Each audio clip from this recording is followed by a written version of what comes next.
Trying to explain what a Scrum Master does can be quite tricky. It's a new kind of job. It's a new kind of accountability that hasn't existed before. I say new. Scrum has been around for almost 30 years at this point, but one of the most common ways to explain it is usually that of a coach, and a team coach of sorts, and often compared to sports, because sports have a lot of team coaches.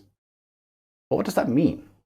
What is a team coach? Well, a team coach is not a player, right? They're not kicking the ball around. They're not scoring goals themselves usually, but they enable the team to work better together, to help them find things that they can improve on and things that they're good at that they can continue to leverage as strengths. And that's what we want a Scrum Master to do. Being a coach is one of the many stances, one of the many choices that a Scrum Master has in its arsenal. They're not only a coach, they do many other things as well, but one of the main stances is that of a coach, of helping the team and the people around them become even better than they were before, by observing, giving feedback, and what we refer to as holding up a mirror to their behaviors and patterns. That is to say, when they do things, you hold up a mirror and say, do you like what you're seeing? What do you think you might want to do to change what you're seeing in front of you? Which can be uncomfortable for some, of course, but it's a very powerful stance. Very powerful stance. So what does that mean? What do you do? What are the actual responsibilities of a coach? Well, a coach needs to, first and foremost, of course, be present and observe. It's also very important for a coach to not intervene unnecessarily. A coach needs to do something we call actively doing nothing. They need to be able to actively just observe. Let the team make mistakes. Let the team do that tackle that might have broken the rules so that you can go, okay, well, why did you do that? What put us as a team in a position where you felt like you had to do that tackle that got you a yellow card and sent to the sidelines, right? Or got the other team a penalty. And then you leave that to the team to figure out. You maybe ask them some guiding questions. You maybe challenge some of their assertions and assumptions so that they can build on that and become even better as the experts and professionals that they are.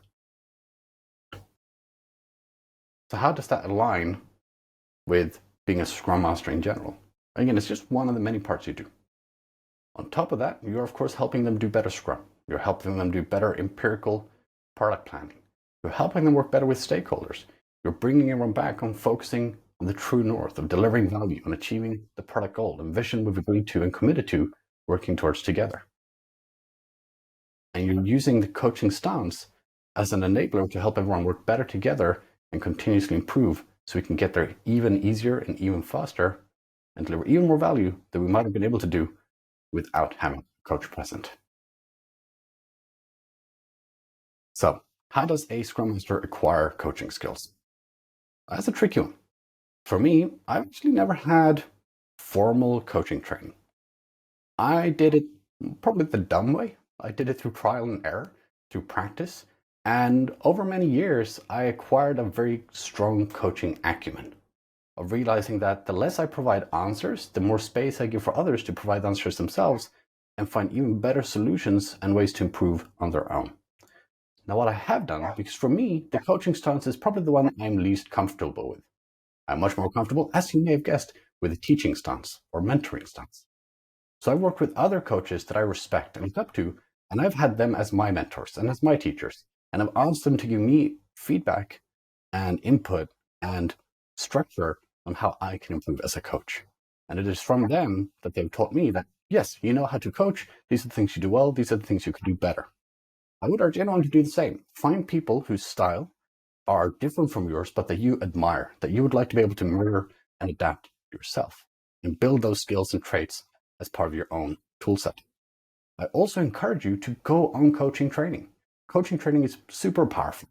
There are some shorter ones, 2-day trainings, 3-day trainings, and there are some longer form trainings that tend to be a little bit pricey, a little bit more structured, take a bit more commitment, but they're even more powerful coaching courses.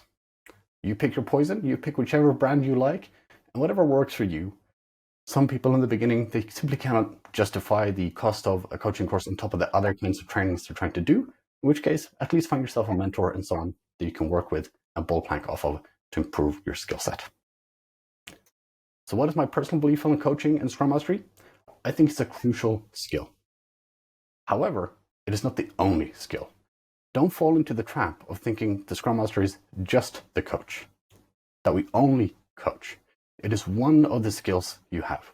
You are still a member of the Scrum team, which means sometimes you do need to problem solve.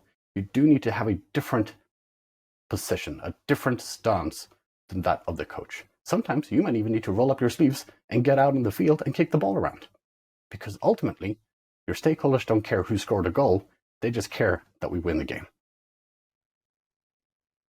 All right, thank you very much for watching. And if you like what you saw and you want to hear more about what I've got to say in the future on similar questions, or if you have a question yourself, please reach out to me on LinkedIn. That's the easiest way to get a hold of me. You can also email me at oscar.stife@pragmaticshift.com. Please do like the video, share it with others if you think they might benefit from it, or follow my profile to see stuff as they come out as well. And I would love to be your Scrum trainer. So please find my content on pragmaticshift.com.